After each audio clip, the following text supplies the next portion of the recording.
to the Toronto Homeless Memorial. We will be live streaming it. So as you can see, there's a phone on a tripod here, or some sort of stand. So anything behind me will be caught on camera live, and I think broadcast via Facebook. So if you'd rather not be on Facebook or kind of on the internet, just please don't stand behind the mic here. Just want to give people a heads up.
Hello everyone, welcome to the January Homeless Memorial.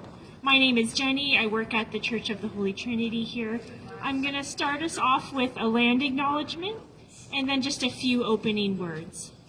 I acknowledge this is the land and sovereign territory of the Michi-Sagaig Mississaugas of the Anishinaabe Confederacy, who have lived here since time immemorial, who made treaties with the Haudenosaunee Confederacy and allied nations.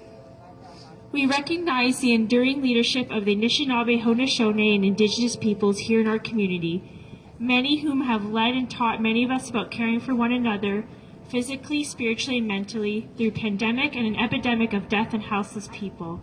We recognize with respect the powerful ancestors who have gone before us and the brave spirits of those who are honored here in this memorial. So just a few opening words. The Homeless Memorial seeks to be a welcoming and safer space, particularly for the community who are experiencing houselessness. You know, we often say that we're here to mourn, and we're also here to say that this isn't right. Later on, we're going to open the mic where folks can come up and share your thoughts and your memories about those who have passed away.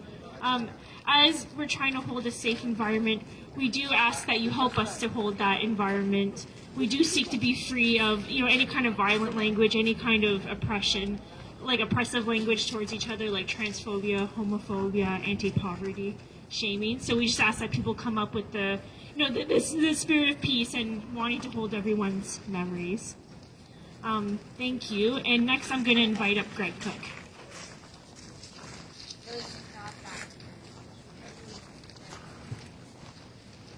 Thanks, Jenny, for starting us out with the land acknowledgement and those words.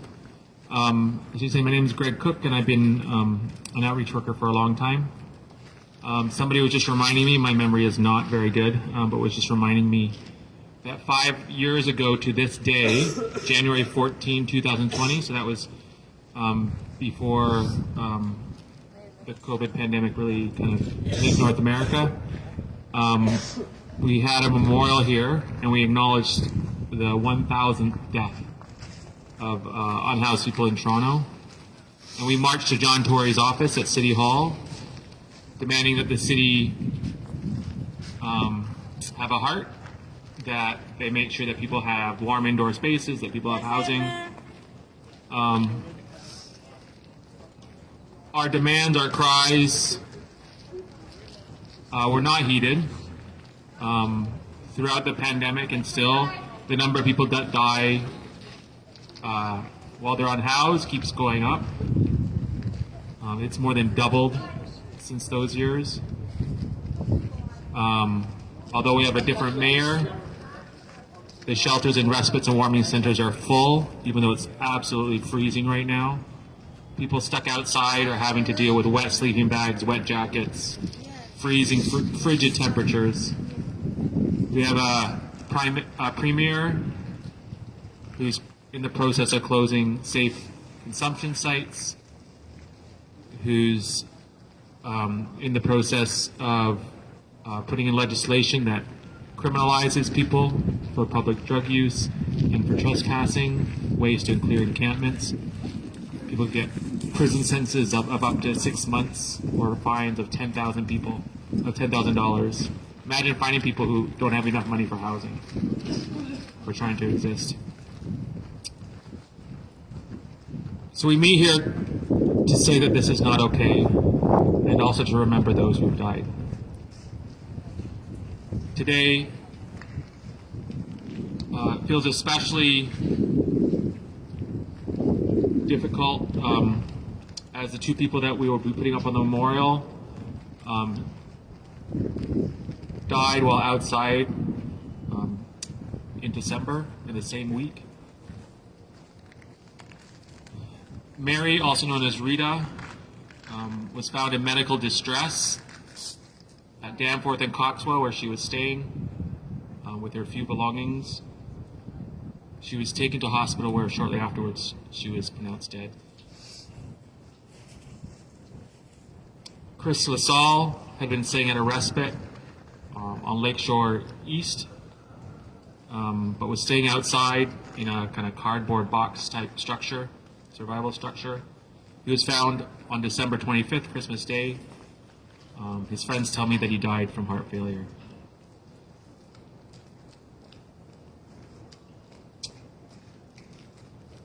I'd also like to acknowledge two people that were part of the community. Wayne Bright died on December 8th and was known to Haven.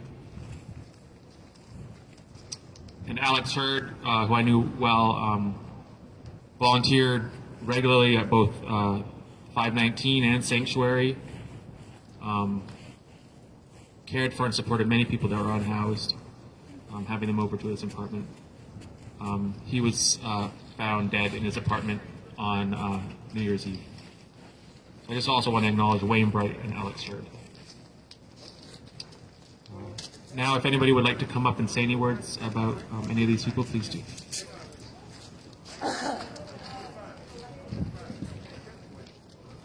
I don't know any of the people that have passed on that you mentioned. Is your name Greg? Hi, I'll let you know my name later. Bunny has passed away. Bunny, his other name was Delroy. I don't know how he passed away. I don't know who knows.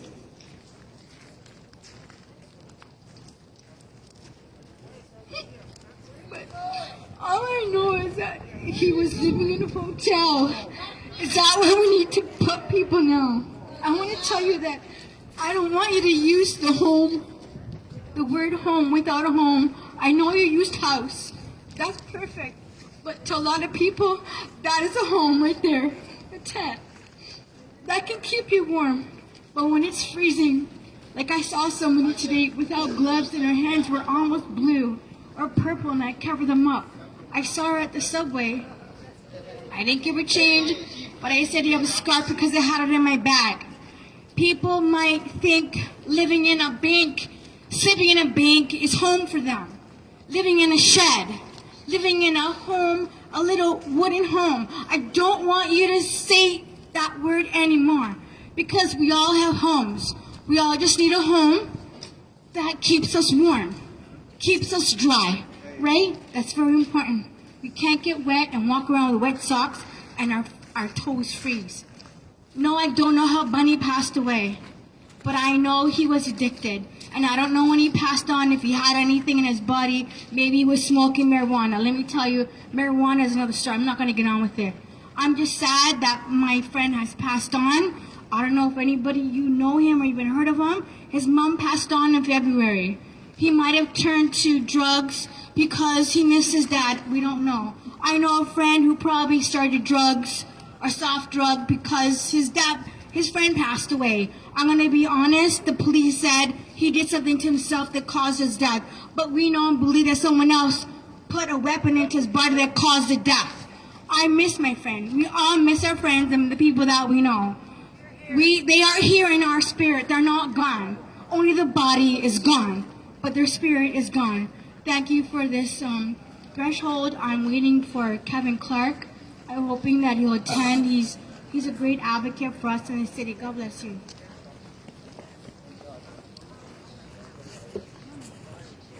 Thank you for those words. We'll also make sure to remember Bunny. Thank you for telling us. Anyone else?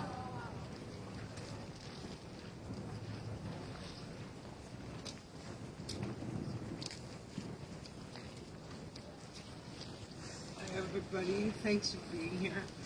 My name is Diane, and I held a service here in July for my daughter Natalie, who passed away. And over that period of time, I came to Toronto to meet up with her partner and their dog. And so I've been here 4 times. And the 4th time I said, Matt, that's it. You're coming home. Like, I'm bringing you home. There's no way you could. He promised me. The first Monday I seen him, he said, honest to God, Di, your daughter's death will never be in vain. I'm going to get clean. I don't care what it takes. I'm going to get clean. So on the 20th, I came down, and, I was angry at the city because they had a tent at Lakeshore, and he said he got robbed, and justifiably, maybe the city came and cleaned it up, after the fact, because Matt really couldn't stay there at that point. And, but I came down on the 20th, and he just had a little tent and a few things, and they smashed it all and took his things, and I said, this is it. You're coming home with me.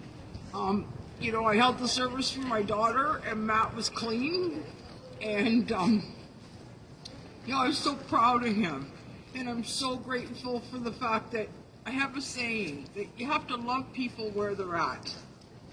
Stop some of the judgment. You need to be kind, and it doesn't hurt to say hello or smile at someone.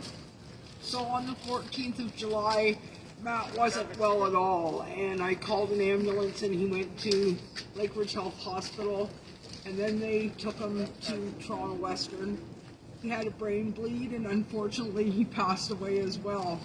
And the family had a service, and I kept saying about a service here because I felt it was important to have something for the people that might have known Matt and Nat, because regardless, this is their life. If you're on the street and homeless, it's your life. And the people that are connected to you are the people that are there. I'm so grateful that for the time that I spent with Matt and the memories. I mean, one day he comes down the stairs, and I turn around and look, and he shaved off his beard. He looked like this little wee kid that I never seen, and he's got this funny smirk on his face, and he was really grateful for everything I did. And I couldn't believe when I found out that his immediate family lived here in Toronto. And they never even reached out at Christmas or a birthday just to say hi. I understand. Sometimes parents have to let things go because things are too chaotic. But you can reach out at special times. Hi, how are you? I hope things can get better. There's nothing wrong with just trying to be there at points. And I'm so grateful, Matt, for the time you gave me and the memories. And I just hope that everything is so beautiful for all 3 of you today. Thank you.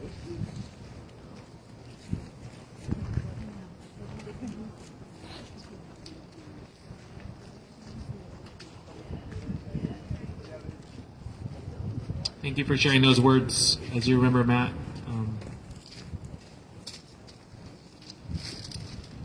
Does anybody else want to say anything before I read the names and we have a moment of silence?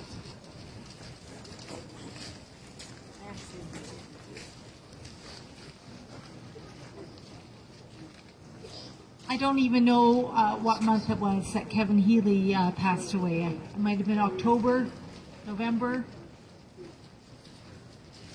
We waited to have a gathering for him when his daughter was available, and there was something that happened at the Imperial Pub. But I want to speak Kevin's name today. He was a staff member here at Holy Trinity. He was known to a lot of people, influenced, helped a lot of people. through a number of organizations. Kevin was houseless. He lived in a tent for a lot of his life. And I think that contributed to his heart issue that he had. He had a stroke, and then after that he was found to have cancer. His body was weakened by living outside. And there are people now living outside, and we've got to do something to get them inside, especially in the cold. But I do want to remember Kevin because of just a warm person that he was, the caring person that he was, the very wise. I think he was a philosopher because you could sit and chat with him for hours, and he had such wisdom to offer about community and about care for people. So today, even though he passed some time ago, I wanted to remember Kevin.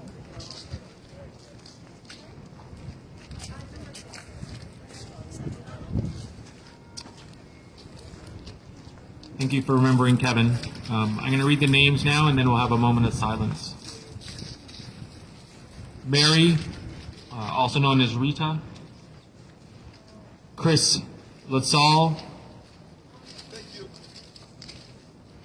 I also want to acknowledge Wayne Bright, Alex Hurd, Matt, and also Kevin. Let's have a moment of silence.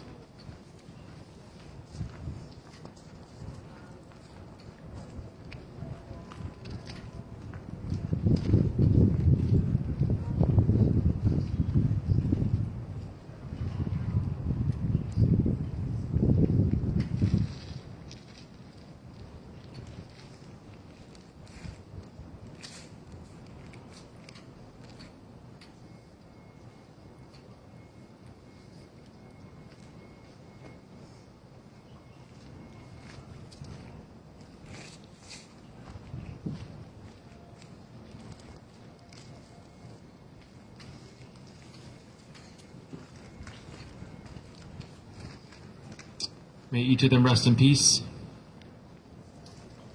We have a moment, some time after the song for some announcements, so if anyone has any announcements, but first I'd like to call Tom up, who's going to share a song with us.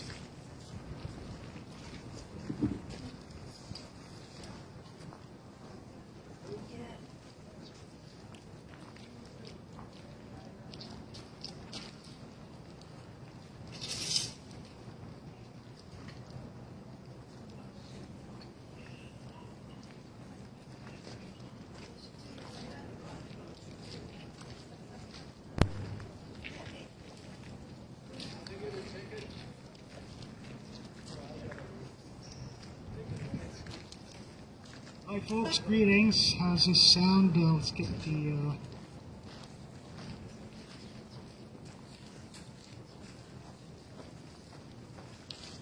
sound check in. Does that sound reasonably balanced? Hello. Anyways, I wrote this song about 25 years ago, so happy new quarter century. I wonder where we'll be in 2050.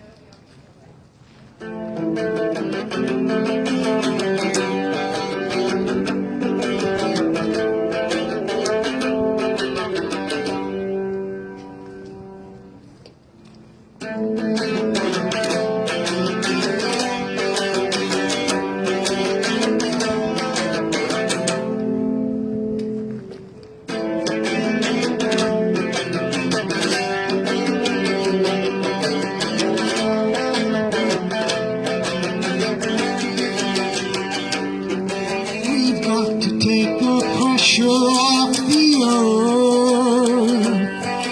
We've got to take the pressure off the earth. We're destroying everything of any worth. We've got to take the pressure off the earth. We've got to take the pressure off ourselves. We've got to take the pressure off ourselves. Looks like we're on a one-way road.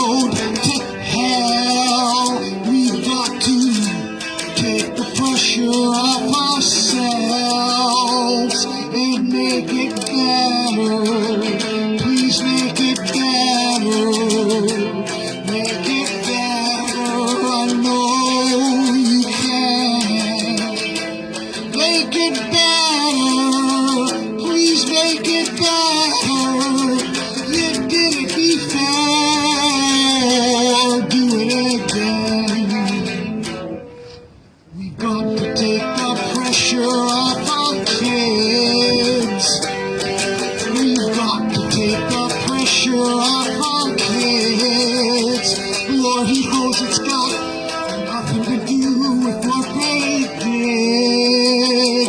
We've got to take the pressure off our kids and make it better. Please make it better. Make it better. I know you can. Make it better. Please make it better. You did it before. Do it again. Do do do do do do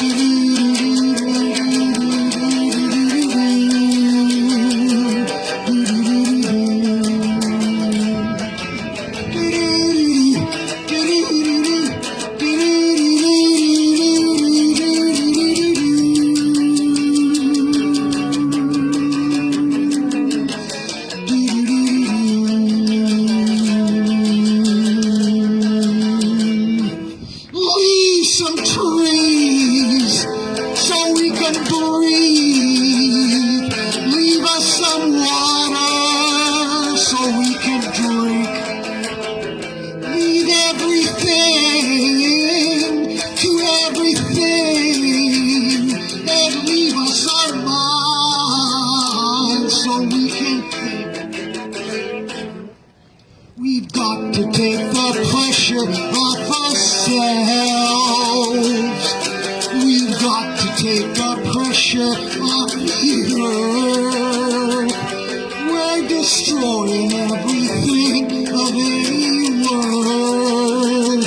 We've got to take the pressure off our kids and make it better. Please make it better. Make it better. I know you can. Make it better. Please make it better. You did it before.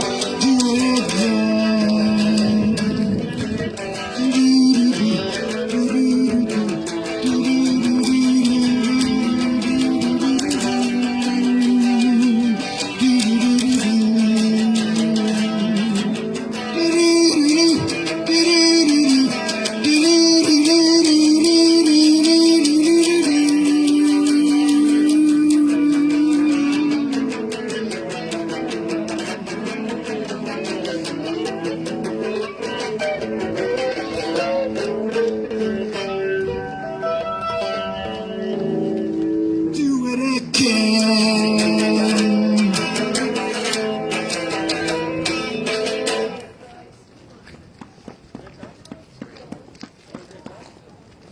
Thank you. Thank you, Tom. We'll have a few announcements next, but Kevin Clarke just arrived and mentioned that he wants to add an additional name, so I wanted to give Kevin a chance to come up and speak. So to all of you, I wish you all a beautiful, wonderful, blessed day. Thank this awesome lady for always coming out to support those who are less fortunate, and all of you. I thank Joanne Noce for inviting me here. We're here to honor the life of a street legend named Deshawn Brooks. Deshawn passed away recently. She's a lady that's been through great hardship and a lot, but she always had a loving heart. And I always loved Deshawn. And we are not here to mourn her death. We're here to celebrate her life. And we just want to say, Deshawn, thank you for being a good person, even through all the hardship you went through. Then there's also another super amazing street legend. We want to celebrate his life. His name is Bunny. He's been in a lot of those back of those cop cars, otherwise known as El Ruge Delroy Pinnock. Delroy has gone through so much adversity. He's gone through so much handcuffs, so much jail, so much homeless shelters, so much freezing days on the streets. But one thing you always know about Bunny, you know you can always count on him. If you're ever hungry, if you're ever thirsty, if you're ever in pain, if you ever need a pair of jacket, if you ever need a pair of socks. That's why he's been my friend for over 30 to 40 years. We thank Bonnie Briggs for starting this memorial. I have been away for a while, but I will always be here with you. And I have a special announcement. The Superman here. This man is super amazing, great singer. For all of you, there is a special announcement. Thank you, Greg, for your dedication and your time. And we've been a city without a legal mayor for 18 months. That you did not know. In September of 2023, I was very ill from all the days of being broken down on homelessness. And I had an associate from Vaughan Woodbury named Mario Greco. And Mr. Greco wants to stir people out of poverty and give them opportunity, a privilege. So we put together the most historical, legal, political challenge in Canadian political history. And the day before the 90-day legal deadline for provincially, a former homeless man who faced homelessness every day walked into the Superior Court of Ontario over there and started a legal proceeding that prevented Olivia Chow from legally claiming the office of Toronto Mayor, as long as that proceeding was commenced. She was able to get a judge in her pocket to dismiss it as frivolous. In turn, when she decided to raise your taxes, and with homelessness and winter coming, I got angry and I thought I couldn't carry on, but because of you I carried on, and I filed with the Superior Court of Appeals. The Superior Court of Appeals, they said the judge didn't make no error in the law, but the judge did, because the judge did not accept the facts and the evidence that we put forth. I will not tell that all to you. You can find it on my Linktree site, LINKTREE, and you'll see the full history. But as of September 17th, we made Canadian history in the City of Toronto. For the first time in Canadian history, the office of Toronto Mayor will now be decided in a court of law. The Supreme Court of Canada, Canada's highest court. All your names are on it. It's docket 41436. Mr. Kevin Clarke on behalf of the people versus Toronto on behalf of Olivia Chow. The Toronto media, Olivia Chow, the councillors, the premier, whoever is prime minister, none of them can declare Olivia Chow the legal mayor of Toronto as long as that legal proceeding, which you should all clap and be cheering for yourself on December 16th, was placed in the hands of the 9 judges of the Supreme Court of Canada. For the first time in Canadian history, the legalities of the office of Toronto Mayor will be decided in a court of law. They will either rule that Olivia Chow was elected legally and she can claim office, or they can rule she was elected legally, but the media gave her all sorts of advertisement that she should have claimed as a campaign expense, and she must claim. If they rule that, she has to forfeit office because she spent the maximum $1.6 million. So if the courts rule she has to claim the media expense because everyone wasn't given it, then she has to forfeit because she was over the campaign expense limit. The other one they can rule is that she was elected controvertedly under Section 83 of the Provincial Municipal Elections Act of 1996, which is what we challenge in the Ontario Court of Law. And if they prove she was elected illegally, then she must forfeit the office of mayor. She cannot be acknowledged as a legal mayor aside from the politically appointed Toronto mayor as long as this proceeding is in the hands of the judges. Now you know the truth, and I hope you'll pass it on. I was homeless, but I also wear 2 different shoes because on your behalf, I pulled off the most historical, legal, political challenge in Canadian history, and for the first time in Canadian history, an appointed mayor can be ordered to forfeit office by a court of law. Everyone have a happy day. Thank you, Greg, and thank you, Tom. And thank you all for supporting the Toronto Homeless Memorial. Rest in peace, Deshaun Brooks. Rest in peace, Bunny, Delroy Pinnock. And rest in peace to all those who have passed and those who are living on the streets due to homelessness. Have a wonderful, blessed day. God bless. Hello. Thank you, Kevin. Thank you for mentioning Deshaun Brooks. There's be a short time for announcement. It is really cold out, so we'll try to keep it short. I just want to briefly mention that as of last night, the warming centers were 100.4% full. So that means that staff are let an additional person there's actually space for. I'm sure that number is actually even higher. That means people are stuck outside in this weather. At the same time, we have city budget season happening, and we know that the police are getting a 5% pay raise. So they're going to be making, I think it's over $90 an hour for every hour that they work. That's just kind of base. So while there's not enough room for people to be warm inside, let alone have housing, the police are getting a massive pay raise. I just especially wanted to mention that as the special constables roll through during the memorial. That's all I have today. Any other announcements before we close? One more, join us for the next Toronto Homeless Memorial, second Tuesday of each month. Please share this life path and let's deal with homelessness and homeless death in the city of Toronto once and for all. All right? Peace and love. Hi folks, just wanted to invite you to our community meal that is happening right now. That is every Tuesday and Wednesday from 12 until 1:30. Folks in person are welcome to join us. Folks who are watching online, if you ever have the desire, the means to make a clothing donation of toiletries, please contact us. Please stop by the church. We also have a chess club and art therapy happening as well. Does anyone else have any other announcements? Look out for those who are cold and look out for seniors.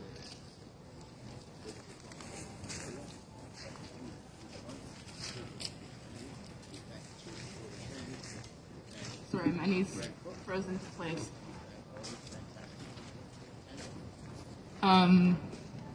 Testing. All right. Speaking of special constables, I saw them roll through and then go all the way to the other side of the church in order to be able to do a U-turn. And why we're giving even more money to cops when they can't even do a 3-point turn, I'm not sure. But Narcan. We have Narcan. We have mostly nasal. There are some injectable if you know how to use it or feel comfortable learning how. But it's really simple. It's a plunger. You just put it in someone's nose and spray twice. Signs of an overdose are blue, pale extremities, like depressed breath sounds, like a death rattle, low heartbeat, unresponsive. Given that the SCSs are closing, because the government really just wants to double down and kill us all, You got it. we all should be carrying Narcan all the time, even if you don't know how to use it. Although there are instructions in each kit, somebody around you will know how to use it if you at least have it. So I'm gonna be a bit of a dick about it. Who is carrying naloxone on them right now?